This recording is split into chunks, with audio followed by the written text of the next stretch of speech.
నాగర్ కర్నూలు జిల్లాలో ప్రభుత్వ పాఠ్య పుస్తకాలు పక్కదారి పడుతున్నాయి. అచ్చంపేటలోని ప్రభుత్వ గిరిజన సంక్షేమ పాఠశాల సిబ్బంది పాఠ్య పుస్తకాలను పాత ఇనుప సామాను వారికి అమ్ముకోవడం మీడియా కంటపడింది. దీంతో విషయం తెలుసుకున్న అధికారులు అక్కడికి చేరుకొని పుస్తకాలను స్వాధీనం చేసుకున్నారు. ఘటనపై పోలీసులు కేసు నమోదు చేయగా బాధ్యులపై చర్యలు తీసుకుంటామని అధికారులు చెప్పారు.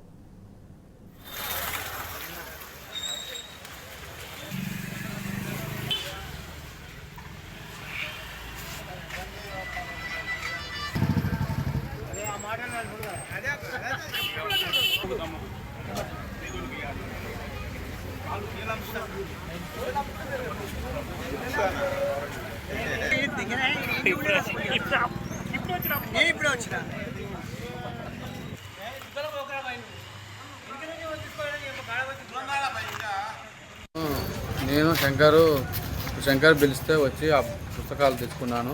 స్టేడియం వెనకాల ఆయన వచ్చి పిలిస్తే పోయి తెచ్చుకున్నాను. నాకు అమ్మిండు పాసమన్లా. ఏ శంకర్?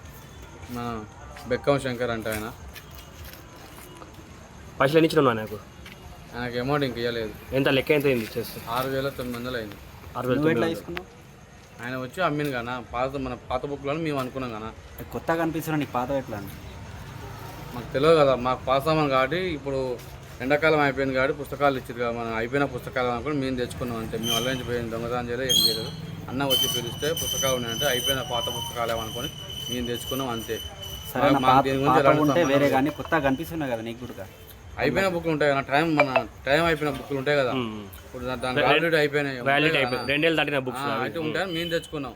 అట్లా మేము అలా పనిచేసిన వాళ్ళం కాదు, మాకు సంబంధం లేదు. మేము పాస్తామాను బుక్ తెచ్చున్నాయంటే పోయినాం తెచ్చుకున్నాం. నీ పేరేం పేరు? నా పేరు అన్నపూర్ మార్కండేయుడు.